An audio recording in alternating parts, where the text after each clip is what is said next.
Imes PAODAM meeting tabir singbu ahan bamaktada taramna okchabagalena nongmaitheng kunjesoina kurumjari ngasigi maruiba pau pizari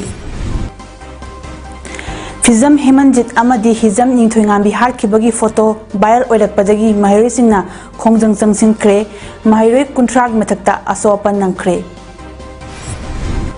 Psychological First Aid and Protection Intervention for Children in Distress haiba hiramda numit mari ni chathagadaba workshop masidagi hogdokre Jananeta Irabor ki mapok kumon amadi lekhidabagi ningsing thawamsing pangthoknakre Lunena Pakistan ki hanagi Prime Minister Imran Khan judicial custody da thambagi matam numit 10 sangdonakre Mapung abapau pizari Manipurda mi ahumdagi hauraga thokliba irang asida Imphal base tauba mahiroi lop singna koki furuki mahiroi singbu asoi angam yahondana mayumda halan khrabasu sahi asigi July tarukta mangkiba maitai furuki mahiroi hizam ningthoingambi amadi Fizam Hemanjit anibu koki furupna harkibagi photo ngarang social media da viral chalakhiba aduna maram oiraga yamlaba mahiroi singna mahiroi harpa sing putho haiba kholauda rally chatkre rally thingnaba hotnabada security force ki maikaidagi tear gas ka smoke bomb kapada mahiroi kuntrarom aso apan nangke Jonaston Higher Secondary School, CC Higher Secondary School, Ibotonsna Girls Higher Secondary School, Amadi Tampasna Girls Higher Secondary School ki yamlaba mahiroi singna kholau kaya lauduna lambida rally chatpa lambida famjinduna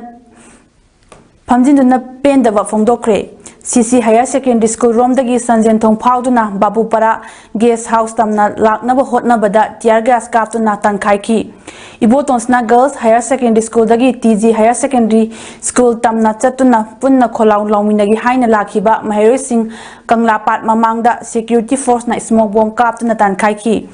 TG dagi tholakhiba mahiroi sing governor gate mamang lambi gi crossing yorakpada tear gas kaptuna tankhaiki Jonaston dagi tholakpa yamlaba mahiroi singsu police na thatuna thamki tear gas kapa asina maram oiraga mahiroi kaya aso apat nangbada natana wanthaba phawba yauki mahiroi hatpa yaningde we want justice lenga nami hatpa athuba matamda puthokadabani haiba kholau kaya lauki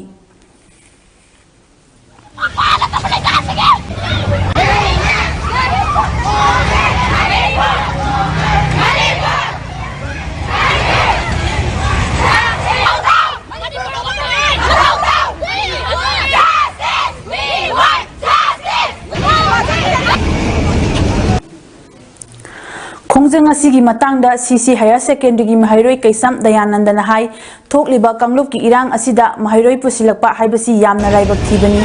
tungi yumbel oirakadawriba mahiroi singna pairiba kolom asi thadoklaga khutta khutlai payaklabadi irang asi henna chawthorakpa yai fibam asi yauraba phawbada lengakna tumina leiriba asi apenba oide lengakna tumina leibagi mahutta lengak ama lei haibagi chapchaba mathau tawbiyu haina pendaba fongdokhi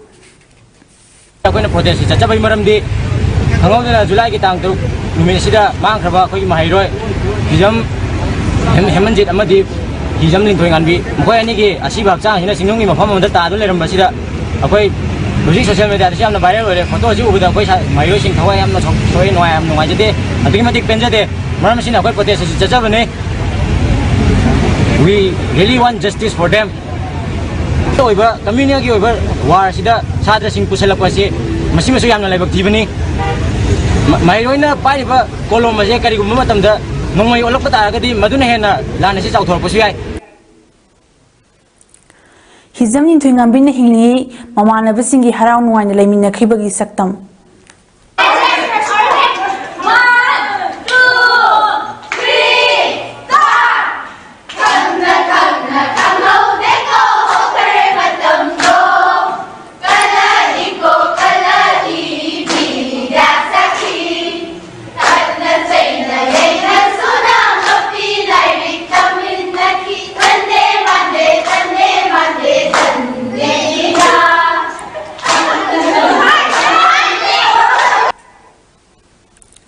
Ngasigi thodo aduda security personnel singna tear gas amadi smoke bomb kapada mahiroi kuntragi mithakta aso apan nangkre.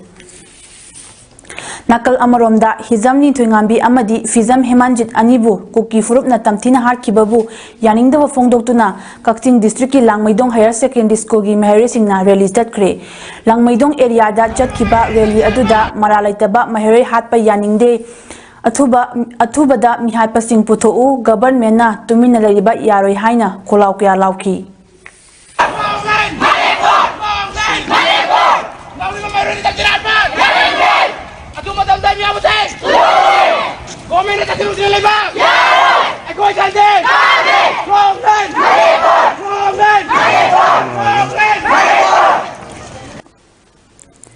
New Era Higher Secondary School Thawbal amadi akoibada leiba mahiroi kayana tamthina hatpi khraba mahiroi hizam nin thuingambi amadi fizam hemanjit ani asigi justice athubada pura u haina Thawbal okramdagi Thawbal bazar fawa rally ama laklaba matung National Highway 102 lambi tangkhai thingbaga loinana penda kholau kaya lauki Thawbal kaithilda potpham phamlibi ima ibel kayasu mahiroi singi khongjang adubu sawal aduna mahiroi singa punna kholau kaya lauki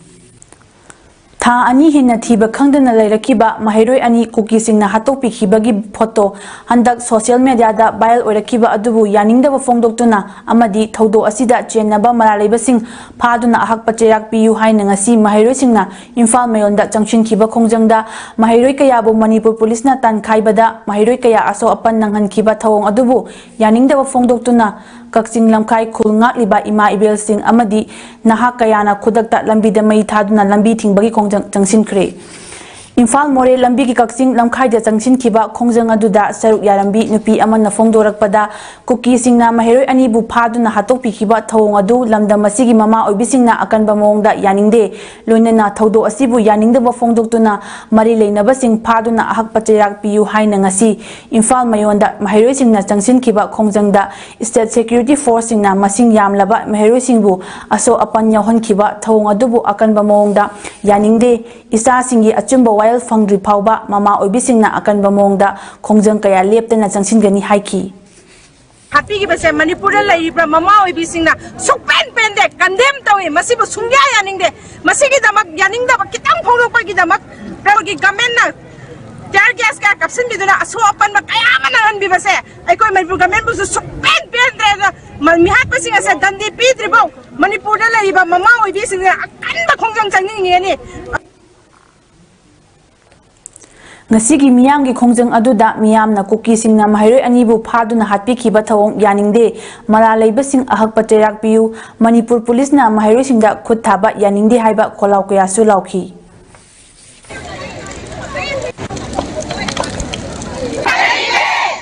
Maitai chhatra singi mathata kuki singna lakhola ba thawong se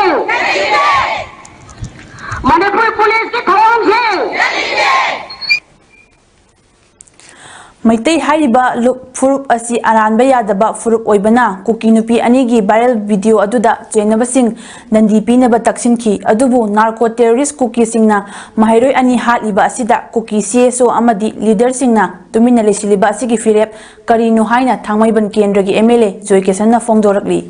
Laikhidraba mahiroi ani asigi mitamda thangmaiban akoibagi miyamna haikat laikat tambada saruk yaduna mahakna makhata na hai mahiroi ani bu kuki singna hatpagi thodo asina mama mapa oibasingda sokhalle mihat asi cold blooded mihatni kuki singna humanity lairagadi mihat asida chenaba sing athubada kuki gi CSO amadi kuki leader singna puthorakani haibagi thajabale lenga ama leiraga isa sing kanba ngamdaba haibasi tungi future kanba ngamdabani haina lawi United Nations da wakatpada thauna faraba kuki leader sing narco terrorist singi thawong asida kari firep lawgadawribano gyan yaudaba kuki narco terrorist singna hatlagasu kuki leader sing kadai chatkharbage Furup ki khaidana aranba tawbasing sabjaba dandi piu tumina leiba yaroi Union Home Minister Amit Shahana athubada chenabasing phau haibagi instruction pirai haina CM na thajaba pirakli miyamna pambadi thajaba piba wafam adu nate result ni icha kanba I kanba haibasi khwaidagi luba maramna akanba ferep longnarakani asigumba kuki gi thawong asi yade khanghanaba sing amadi tamda lotliba mihat pasing pharaga dandi piduna tungda tawdanaba hotnabiu macha hatpada wakatlaga migi macha hatpada tuminna leiba asigi achum aran malemgi miyamna khangani haiki Chingi Lucing basing sigi wakfam si kari si ina ako si reski community gi dongan bas khaidok rakanda madu nakai thamganda where is their humanity sini makoi ni humanity le ramaba masi koki gi CSO sing student organization ji myam sina humanism gi wakal le antaragadi niat pasindo atu da putrokani na ase pathaje Sahi asigi July 3 tagi mafam khangdana mangkraba mahiroi ani hijam lin thoingambi amadi fizam hemanji ki photo viral chalaklaba phawba lengang atumina lesilba asi pende mihat asida chenaba miyoi sing numit humni gi manungda phagatrabadi akanba khongjang changsilagani haina All India Students Federation AISF Manipur State Council gi Joint Secretary leisemba ningomba na ngasi federation asigi office ta pawmi singa unaba amada fongdokre mahakna makhata na hai mahiroi ani asibu mihathi na hatlaga hundokpagi photo uraba phawba lengang asina tuminna adumak lekhigadawribra CBI da manipuri case kaya ama kangkhong saiduna leiringai cherak asida case asi CBI da sinakre hairagasu case asigi wile athuba matamda phangbangamloi maram asina case asi Manipur Police Department da sinaduna mihat pasing phagatlaga chapchaba dandi pigadabani loinana mahiroi singna democratic oiba khongjang tangsilakpa matamda security force na phuba cheiba amadi tear gas kapa asi laibak thibani federation asina changsilakpa khongjangda lengak na apanba piduna aso open thohalabadi madugi daita lengak na pugadabani haiki Manipur gi wathoki case kaya ama CBI da sinakre kangkhong oiduna leiri case asi Manipur Police Department da sinaduna Manipur Police na generally ba mihat pasing faduna matik chaba chairak pigadabani aduga democratic khongjang chathariba mahiroi singda phuba chaiba tear gas amasung labar bullet kapsin ba si mahiroi amoina yajaningde masiguma thabasi amuhana Manipur Police na tawbigero haiduna lupasina haijari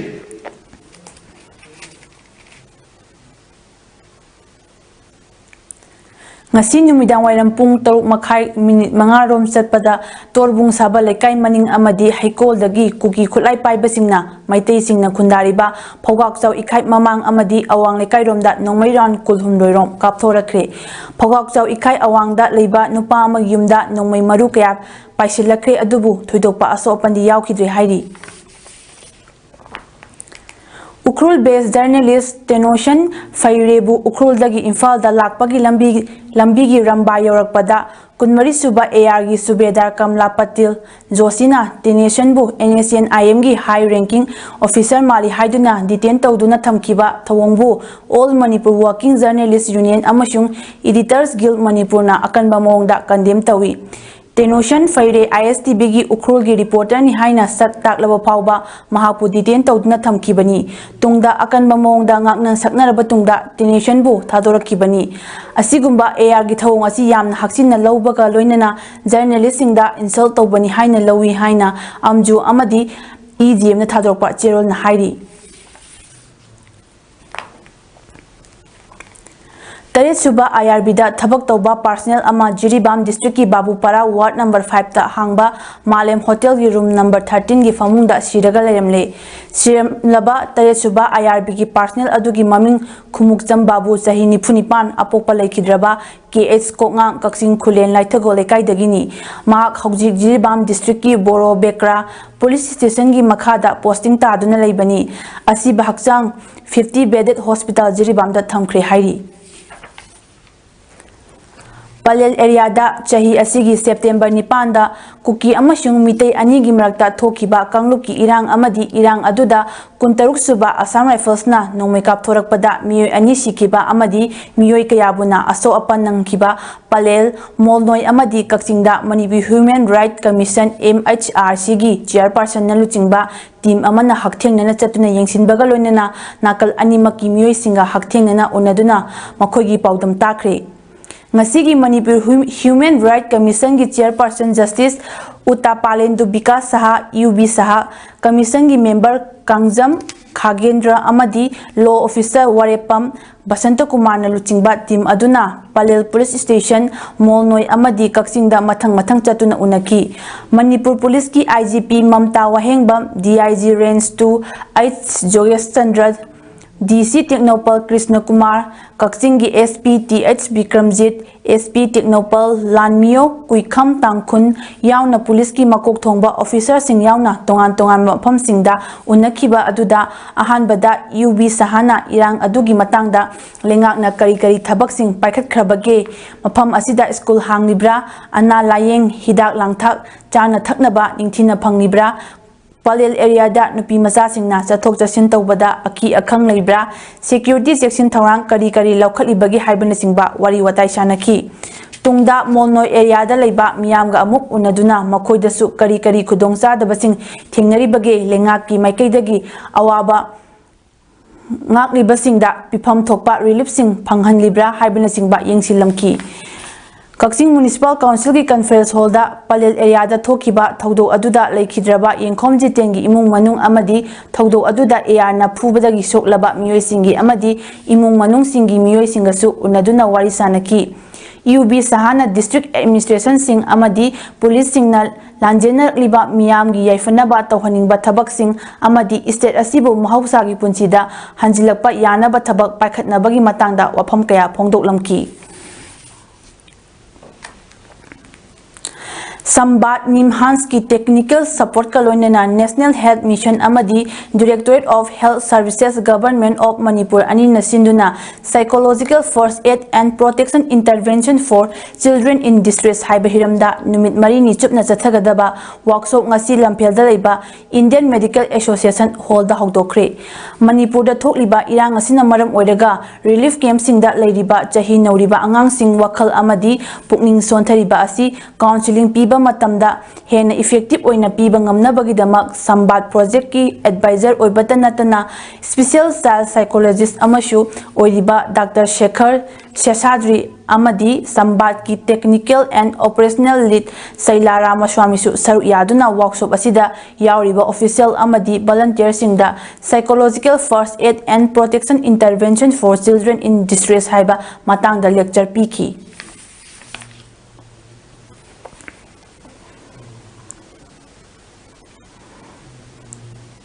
Department of Education S Science Unit na sinduna nipu humdoirak suba state level Students Science Seminar 2023 Millets a Superfood or a Diet Fat haiba topic ta ngasi Manipur State Film Development Society MSFDS Hall Palace Compound Imphal da pangthokre Thoramadu Central Agricultural University Imphal gi Department of Anatomy gi Professor L Nabachandra Chairman oiki ngasi gi Science Seminar asida tongan ba school gi meharoi singna saruk yaki Master Bihan Foundation amadi RIMS Hospital ga khusamnaduna Manipur da haujik thokliba irang asida lanjenarakuna relief camp ta leiriba miyoi amadi pikliba angang singi ana ayek leitanaba pandamda nomagi oiba free health camp ama Leimaram Kangjeibung Community Hall da ngasi pangthokre Master Bihan Foundation gi founder Director Apurba Batiana Fongdokibada Mahaki Machanupa Bihan Cancer na laikhidraba matungda semkiba foundation asina Bharat ki state chinba thungna chahi nauriba angang singda liver heart kidney amadi atai organ singda achoba anaba sing cancer amadi life threatening disease singna nabada mateng tawduna lakli thokliba irang asina maram oiraga relief camp singda leiriba angang singda achoba anaba sing naduna awaba khanglamgadra khangdoknaba amadi mateng pangnaba camp asi sinbani haiki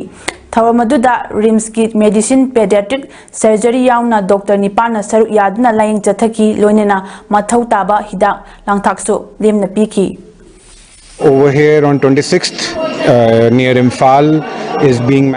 organized by Master Vihan Foundation. Master Vihan Foundation is primarily working to help young children and family who are going through life-threatening disease like cancer or heart diseases or liver related. So anyone who needs, especially for young children, if they need any help, assistance, they need to come to cities, we will be there to help you. So today's camp is being organized in one of the relief camps near Imphal, and we thank also the RIMS authorities who helped us with the doctors. As you can see, a lot of people who are been staying in the relief camp for last few weeks or months.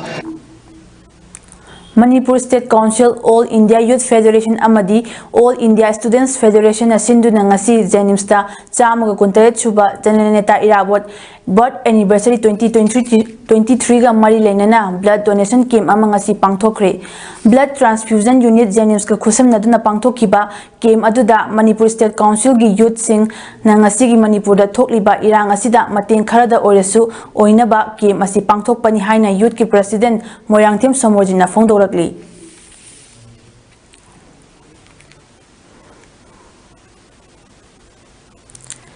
Indo-Myanmar border fencing loisannaba Manipur gi Chief Minister yauna pangthokpa meeting amada kilometer 100 rom sangba border fencing athubada matamda loisannaba thabak paikhatlagani haiba afaba khongthang amani adubu Real Ram Area Marine Organization na konba area haibadi border pillar number 82 dagi 86 ki manungda Real Ram Area Marine Organization gi ayaba yaudana border fencing khaba yaroi haina Real Ram Area Marine Organization President K Prakash Maringna phongdorakli karigumba Real Ram Area Marine Organization gi ayaba yaudana border fencing kharaklabadi maduda thoklakpa aphapata khudingmak mari leinaba main part lodiba department na pugadabni hairi.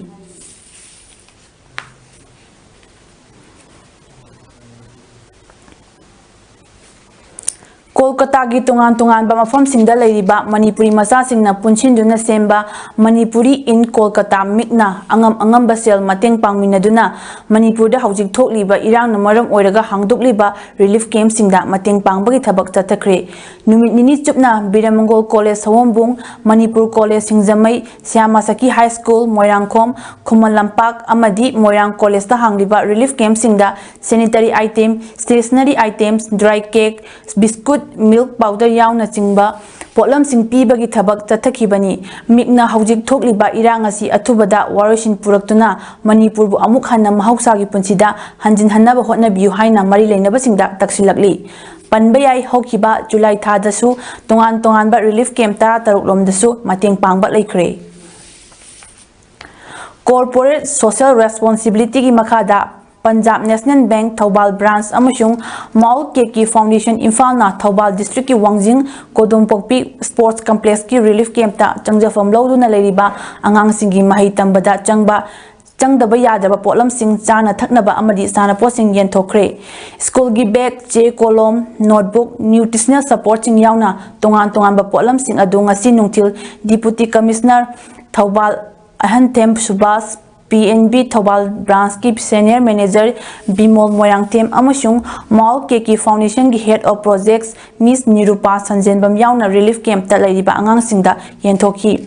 PNB Branch Thobal Branch na sponsor tawraga Maul Keki Foundation na handak ki irang asida lanjener tuna relief camp ta leiriba mahitam liba angang singda asigumba changdaba yadra potlam sing pibirakpa asigidamak Deputy Commissioner Thobal na thagatpa phongdoraki. Asigumba tembang asi atay atopa bank sing nasu pibirabadi relief camp ta leiriba miyoi singidamak yamna mateng oigani haina Deputy Commissioner na makata na phongdoki. Maul Keki Foundation amasung Punjab State Bank ani maku aida thagatpa phongdokchari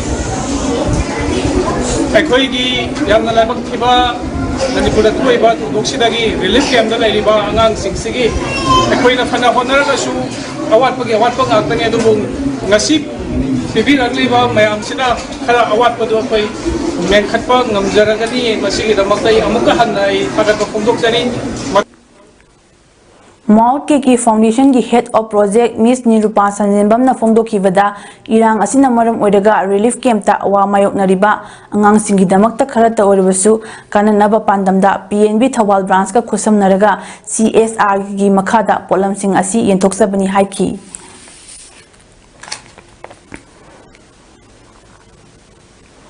Uchiwa layak achoba maya paibilup amadi Impact Club Uchiwa anina khusamnaduna Trong laubida leiba khulngak liba village volunteer singda ngasi chana thaknaba polam sing mating pangkhre mating pangba aduga mari leinena Uchiwa layak achoba maya paibilup ki nupi amana fongdorakpada me ahum dagi hoduna thorak liba irang asida awaba kaya mayokna riba khulngak liba isa singda mama aikoina angamba mating pangba lakchabani ima singna road donation tauba amadi angamba senkai khaigat naduna mating asi pangjabani mama aikoina ngasi piriba polam sing asi sabadagi isa singna thauna pangal haptuna langam phiral thetpa oidasanu haiki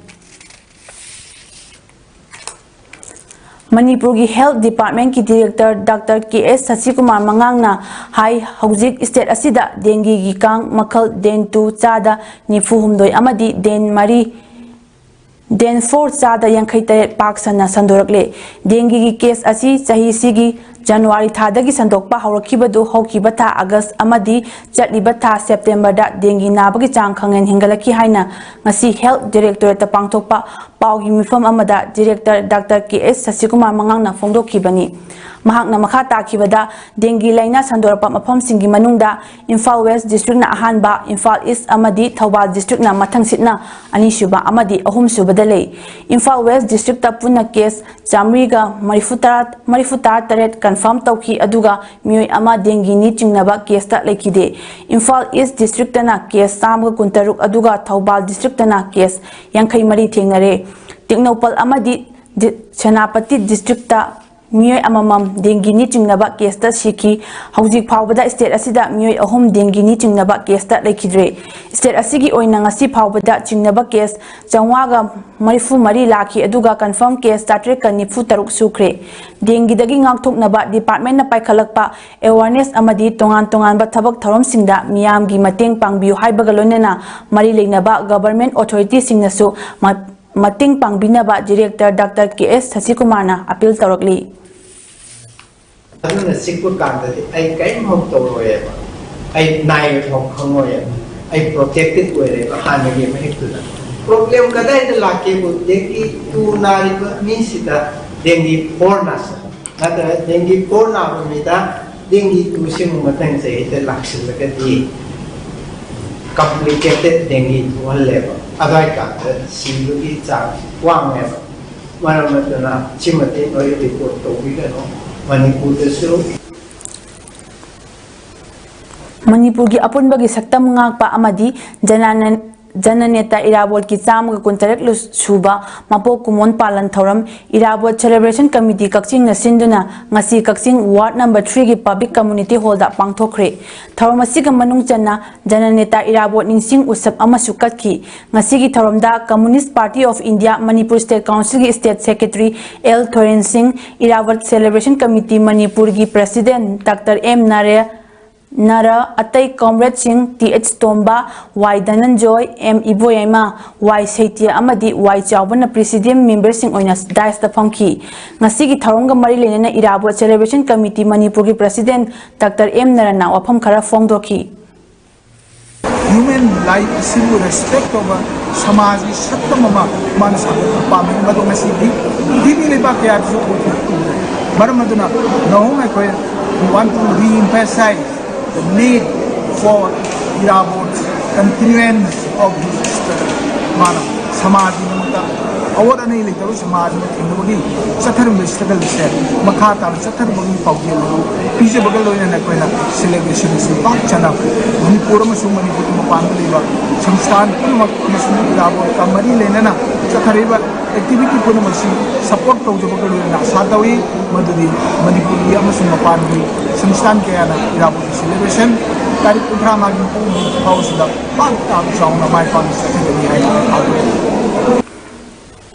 Protection and Preservation Committee PPCM gi meeting makada lamyan ba irabot ningsing thoram observation committee lintok na sinduna lamyan ba irabot lekhidabagi humudani thorak suba ningsing thoram ngasi wahing bamlekai yumjaw lairembida pangthokre thoram aduda PPCM gi convener PH Nando Luwang lintok ki convener KH Gopen Luwang Kokomi Women Wing gi coordinator Y Lerik Leima Poire Leimarogi ima L Memchobi lintok ki co-convener sing K Thoiba Maitai L Siam Kuman YSCU Waheng Lekai Waheng Bam Lekai gi President S Uma Sankar na President member sing oiki Tharom aduda Kokomi Women Wing gi coordinator Y Lerik Leiman na Fongdoki bada aikoi amata oisi aikoi masel khut thanaroisi aikoi na sarubadagi mai kaya tharure masi aikoi gi mangjabani asigumba thawong sing asi kaidonungda taroisi ngasi aikoi na wan leli bagum tungda lakadoba isa sing wahawgani aikoi maya paibi satra organization loop sing na changsil lakpa khongjang pumba mama oibi aikoina board piba natana haujikti ima aikoi ahal oire aduna isa sing ima leibak kangleipak lamyan ba irabo na pamlamba manipur leibak kangleipak asi aikoi amatta oina kalminasi haiki aikoi ni da yate tumi da makta kwari da ni sama bai pai ko na sama ba so cha kuda tormung banglada phabak sa khaida chura cha pur bai dei da kai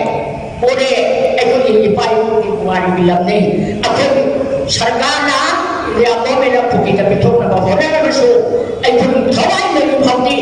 aikoi ni lam nu da akoi ni sa su tu da ka ansi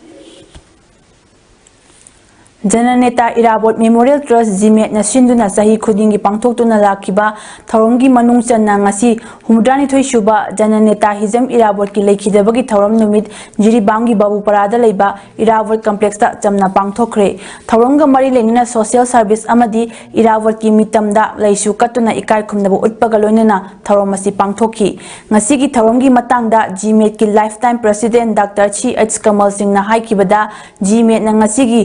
Humudani Toy Shuba Jananeta Hizam Irabot lekhidabagi thorom asi social service amaga loinana chamna pangthokpani haiki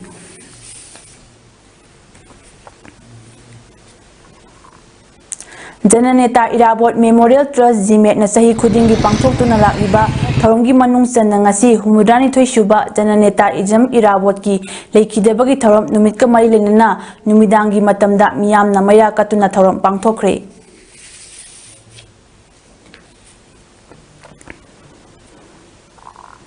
Patriotic Writers Forum Manipurna Biramongol College ki ICAC amadi Manipuri Department ga khusam naraga college asigi multi-purpose hall da ngasi ayuk lamyan ba irabot lekhidabagi humudani thoi shuba ningsing thorom pangthokre thorom asigi manung channa Patriotic Writers Forum Manipurna chahi khudingi piduna lakpa lamyan ba irawat Lifetime Achievement Award 2023 lamdam sigi senior journalist aiba amadi social activist Langol Ibu Emada piduna ikai khumnaba utki Biramongol College ki principal Dr. A Surenjit Singh na athoiba mitunglen college asigi ICAC ki coordinator Dr. Salam Rajesh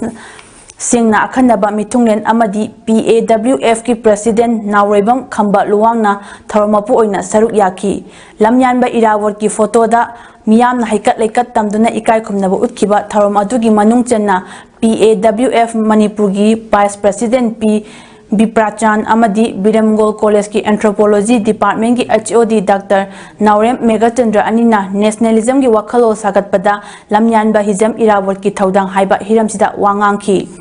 Tharonggi nunggi oba warol thamladuna PAWF ki secretary Rakesh Naurem na fongdoki bada lamyan ba hizam irawat kumba imaleba ki dama khanba pukchel sengba lusingba sing ngasigi Manipur kunaida yamna mathau tare Maramdi haukiba me ahumdagi Manipurda thokliba lal asigi waroshin haujik phawa purakpa ngamdribasi Manipurda asengba lusingbagi wakhalon chenba myoising marang kaina leitre haibagi khudamni maram asina lamyan ba irawat kumba luchingba myoising thoroknabagi wakhalonda mahaki wakhalonbu miyamda sandoknabagi damak ngasigi tharom asi sinjabani haiki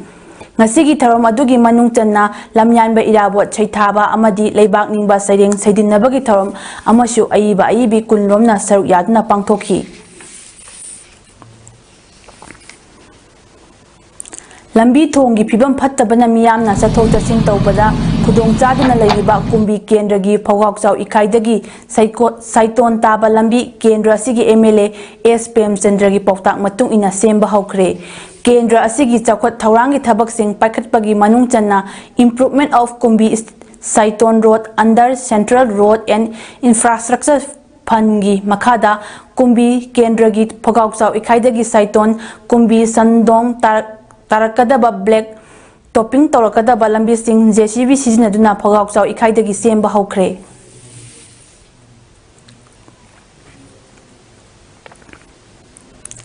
Sora Apunbagi Register Club Tara Humduna Punsinduna Member Humpumanga Amadi Advisory Tara Mangana Saba All Sora Clubs Coordinating Committee ASCCOC Koba Amasem Kre Masi Numidangaram Pung Mari Makhairom Tabada Sora Bazarda Laiba Library Cum Information Center Gi Holda Pangtokiba ASCCOC Sembagi Tharamduda Kakching Jila Parisat Ki Upa Adakshya MD Nazimuddin Iringban Gram Panchayat Ki Pradhan MD Badur Jaman Amadi Palel Gram Panchayat ki Pradhan MD Mukimuddinna Daista Funky Ngasigi Mifamna MD Julfikar Alambu All Sora Clubs Coordinating Committee ASCCOC ki President Makak Mayum Rizki Shahabuna Secretary Amadi MD Sabir Ahmadna Treasurer Oina Wasak Law Khanki Tharongi Manung Channa All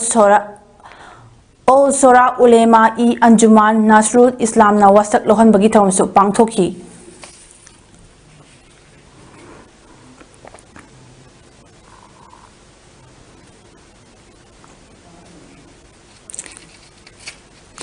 Ngasigi mifamna khudaktagi sora khungangda mayai kaba nisha drug marufangna muthat pahaina lepnakhi amadi drug asi pungmut muthatnaba akanba drive chathabaga loinana khungang asida authority gi ayaba yaudana mitop changchilakpa ahik yarek sinba leisinba asisu khudaktagi athingba thamle loinana committee asina manipurda thokliba kanglupki irang asi lengakna athubada santi prokna basu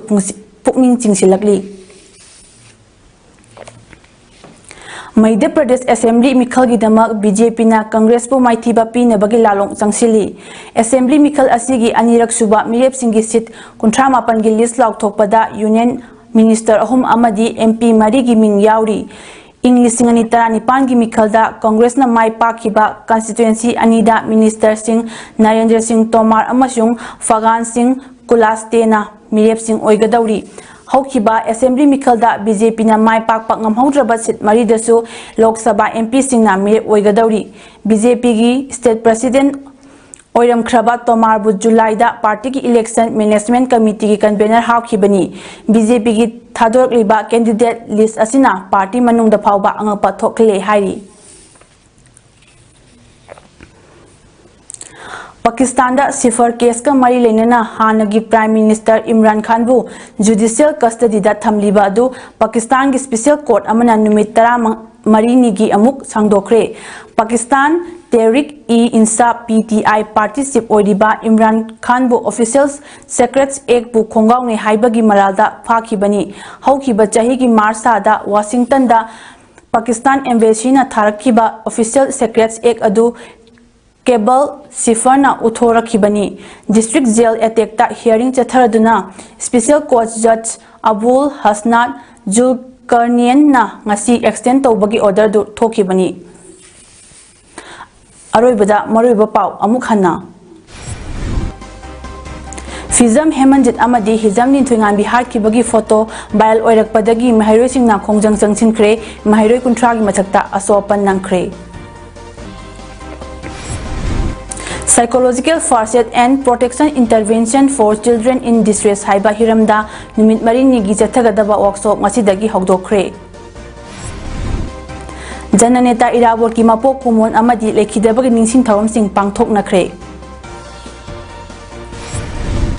Loinana Pakistan gi hanagi Prime Minister Imran Khan judicial custody da thambagi matam numit 10 marini sangdokre Ngasigidi image paudam pizaba matang aselo sinjari mi yeng tabiri basingbo amukana khurumjari